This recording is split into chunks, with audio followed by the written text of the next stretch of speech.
Olá, nesta edição você vai conhecer um pouco da história do desembargador José Maurício Pinto de Almeida. Obrigada, desembargador, por receber a gente aqui no seu gabinete e por estar conversando aqui no nosso canal do YouTube. O agradecimento é meu, né? Por estar sendo prestigiado por vocês. Desembargador, o senhor veio do interior, lá da cidade de Arapongas. E quando o senhor veio para a capital, o senhor veio para estudar ou veio para trabalhar? Eu nasci em Arapongas e morei lá até meus 9 anos, mais ou menos. Meu pai era farmacêutico, minha mãe professora. Famílias, tanto do meu pai quanto da minha mãe, aqui em Curitiba. Então nós voltamos para Curitiba quando eu tinha 10 anos. E na realidade eu sou hoje, em termos de tempo, eu sou muito mais curitibano do que araponguense. Mas gosto muito da minha terra natal, Arapongas.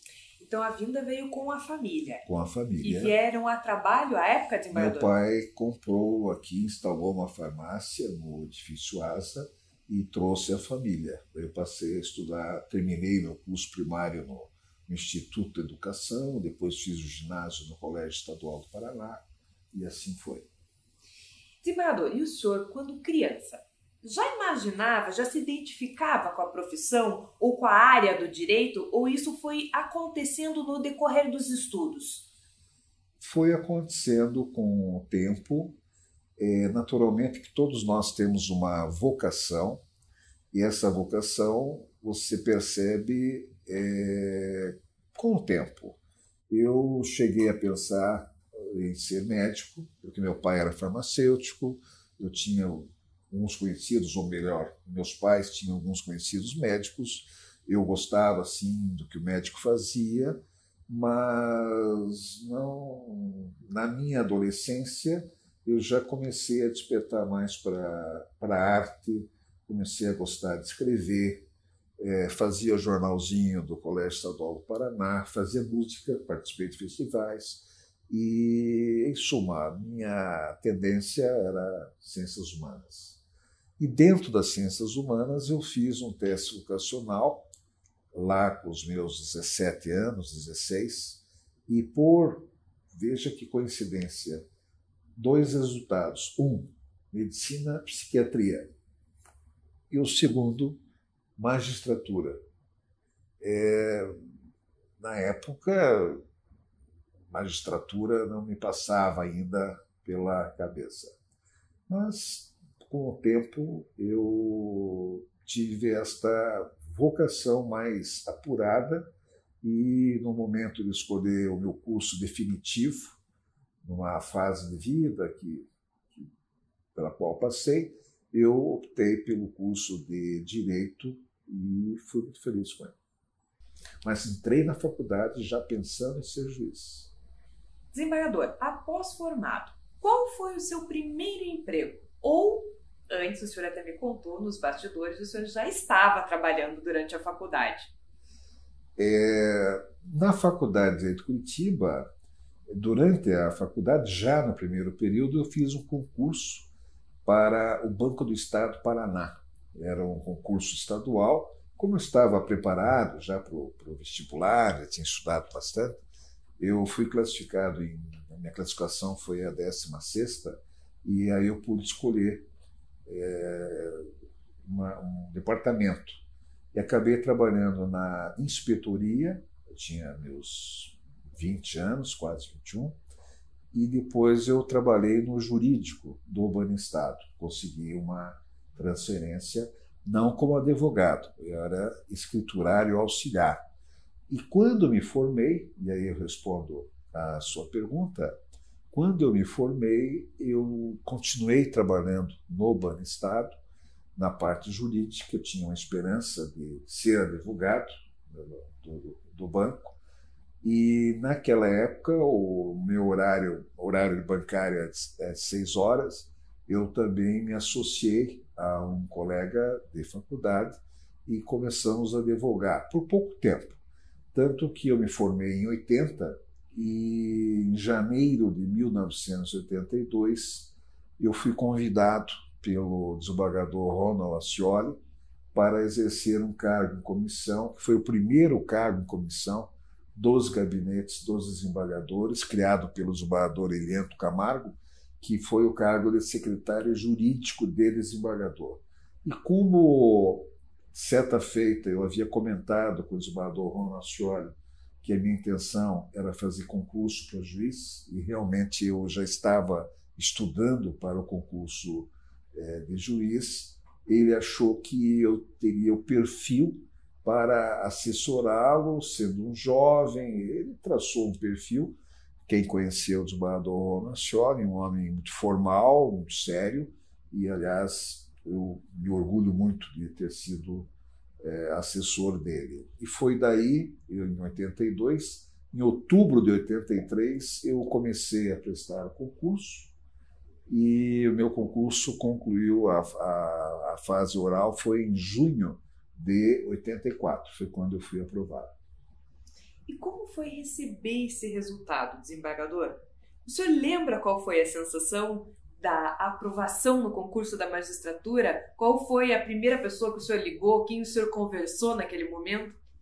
Eu confesso que, além de eu querer ser juiz, eu tive aí um problema de cobrança, porque a pior coisa que tem, quem já teve aula comigo no curso do professor Luiz Carlos, eu sempre brinco, nunca digam que vão fazer concurso, mas nem para o porteiro, porque ele vai dizer, viu, ele tenta fazer concurso e não passa, porque é uma cobrança natural. E eu brincava também, nunca diga para uma tia invejosa, porque ela também vai dizer, viu, ele não passou.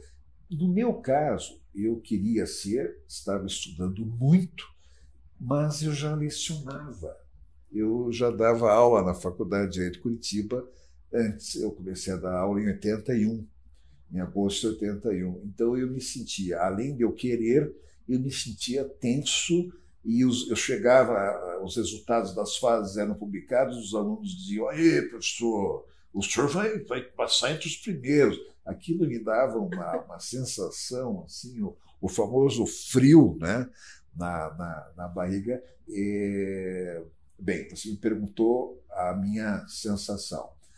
Foi no dia da prova oral, a banca se reuniu até mais tarde à noite, e eu vim ao tribunal, já era quase noite, e eu me lembro que um membro da banca, o desembargador Henrique César, com aquela simpatia que ele sempre teve, ele fez assim, ó, para mim.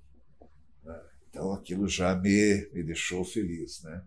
E depois eu fui ver a lista dos aprovados, eu fui aprovado. Fui aprovado, foi uma sensação, foi uma alegria extrema, jamais vou esquecer, porque é uma decisão de vida. E quero também registrar, se você me permite, claro, é que a magistratura, eu sempre disse isso e digo até hoje, ela não é um emprego, ela é uma vocação. E eu, como vocacionado, eu tinha realmente, cada dia que passou até eu ser juiz, sempre era um sonho. E o dia do resultado foi um dia, assim, de muita emoção, de muita alegria. Nesse momento, estou, inclusive, revivendo o que eu senti naquela hora do resultado. E assumir a primeira comarca, Araucária. Como foi a experiência? E daí para frente o senhor também voltou para o interior, inclusive para a sua cidade. A primeira comarca em que eu atuei como substituto foi Araucária, que abrangia Araucária e Colombo. E Araucária, eu tive uma grande sorte de conhecer o já aposentado desembargador João Koptoski, que foi um juiz assim, modelo, um juiz com algumas características nem sempre compreendida por todos, mas deixou uma imagem, e tem, né, está conosco até hoje, graças a Deus, com seus 78 anos, cheio de saúde. O desembargador Koptoski me recebeu à porta do fórum, junto com um soldado da Polícia Militar, me recebeu à porta do fórum. Eu tinha um Fusca bege, placa AW 2329, né? E me ensinou onde estacionar. Ele era muito meticuloso, onde era a minha vaga, mostrou-me o gabinete. Enfim, você me perguntou do primeiro dia na comarca. Eu me lembro muito desta cena, dessa recepção. E o desembargador Kuptoska, havia um outro juiz também, eram dois, Darcy Bartapelli, mas o desembargador Kuptoska meio que me adotou. Ele não me conhecia. Ele me adotou e eu me sentia muito à vontade com ele. Então, o Kuptoska, eu tenho uma amizade muito grande, gosto muito dele, porque é um exemplo de honestidade, de ética. Aprendi muito com ele e com vários juízes. Mas o objetivo do substituto trabalhar com o titular é este: você ter algum modelo. Mas foi uma convivência muito agradável. Fiquei 1 ano e 8 meses. 1 ano e 8 meses como juiz de direito, juiz substituto, início de carreira. Quando, então, eu fui para Palmital. Desembargador, o senhor veio a Curitiba e foi para o Tribunal de Alçada, né? E depois, logo em seguida, foi promovido a desembargador. Conta um pouco dessa história de sair do primeiro grau e ir para o segundo grau. Tudo veio ao seu tempo. Eu vim a juiz de direito substituto em segundo grau em 99, em abril de 99. Fiquei como substituto em segundo grau de abril de 99 a abril de 2003, quando eu assumi no Tribunal de Alçada. E no Tribunal de Alçada acabei ficando pouco. Por quê? Porque em dezembro de 2004 foi aprovada uma emenda constitucional que extinguiu os tribunais de alçada de todo o país e nós nos tornamos desembargadores. Aquele também foi um momento assim de aspas, sonho, porque eu me imaginava desembargador com a idade que eu tenho hoje. E não imaginava desembargador com 48 anos. Eu tinha 48 anos quando me tornei desembargador. O senhor é muito dedicado a ensinar e falou isso por diversas oportunidades aqui durante a entrevista. Como é que surgiu, ou melhor, como o senhor descobriu essa vocação de ensinar e dar algo para o próximo? Ensinar é uma troca. Na verdade, nós aprendemos. Parece uma frase clichê, mas é uma troca. Eu já lecionava antes de ser juiz, como eu disse há pouco. E o lecionar, primeiro que me fazia estudar, isso me ajudou muito até para o concurso. E eu fui uma criança e um adolescente tímido. Então, vencer a minha timidez, participando de festivais de música, participando e conseguindo dar aula, quando primeira vez a convite, com 21 anos, um cursinho pré-vestibular. Então, o ensinar, essa transmissão, esse contato, ele sempre me fez muito bem. E quando eu, já juiz, e continuei lecionando, e depois que eu voltei do interior, voltei a lecionar mais maduro. Eu sempre disse e repito que é uma troca, porque o juiz, agora vou falar do juiz que leciona, antes já lecionava. O juiz que leciona, ele tem uma troca com as pessoas mais jovens, principalmente os mais jovens. Não estou falando só em idade, mas jovens na vida profissional. E essas pessoas transmitem mais idealismo. E nós, magistrados, precisamos saber o que pensa a comunidade. E como eu já estava longe de comunidade, vindo para uma comarca capital, eu tinha muita experiência com os meus alunos, né? Minhas aulas sempre foram descontraídas e eu sempre tive essa troca e esse idealismo dos mais jovens, as perguntas, o entusiasmo com que eles me ouviam, e aquilo tudo me alimentava como ser humano, como profissional. Isto sempre me ajudou a julgar, porque eu estava sempre, como é que eu diria, alimentado de esperança. Eu via e vejo muita esperança nas pessoas mais jovens. A gente está falando da vida de professor, falou da vida de magistrado, agora eu queria saber da vida de escritor. Como é que começou isso? O senhor até contou que foi pela monografia, mas o senhor tem outros livros também. Eu gostaria de ter escrito mais do que já fiz.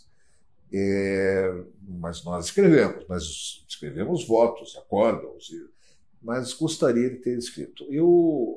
A minha primeira obra, assim, eu era vestibulando, foi uma obra infantil, que não acho, se diz, procurei no sebo, uma historinhas para crianças, para a editora Grafipá, aqui de Curitiba. Mas isso não conta muito, que foram vários autores.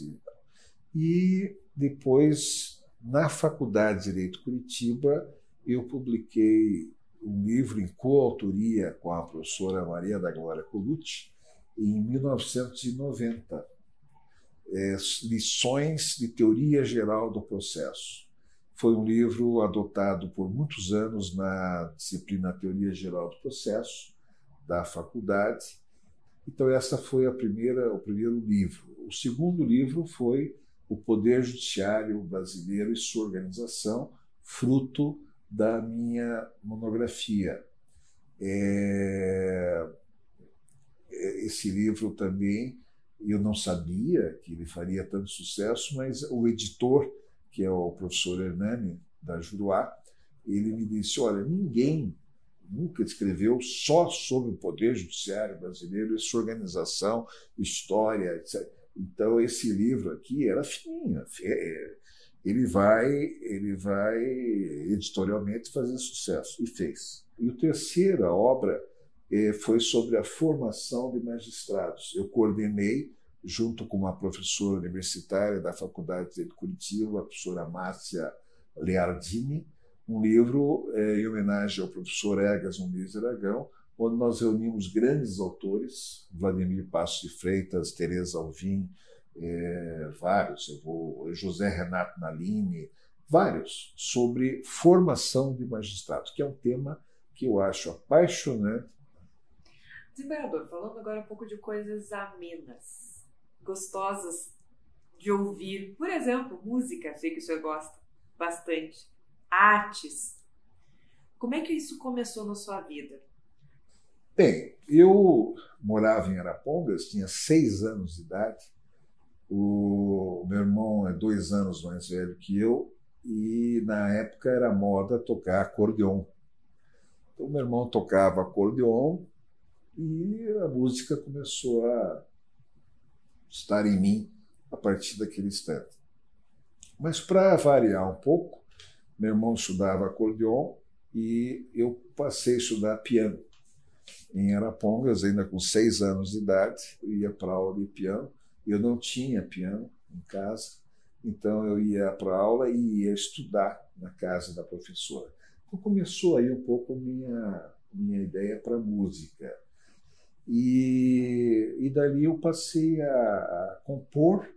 Com 12 anos eu compus uma música chamada Eu Gostava de Você, uma música com uma letra com rimas previsíveis, e participei de um concurso de música com 12 anos no Colégio Estadual do Paraná, concurso litero-musical, e fui o segundo lugar, fui classificado em segundo lugar. Minha mãe ficou brava, como eu disse, eu era tímido, porque eu não avisei ninguém.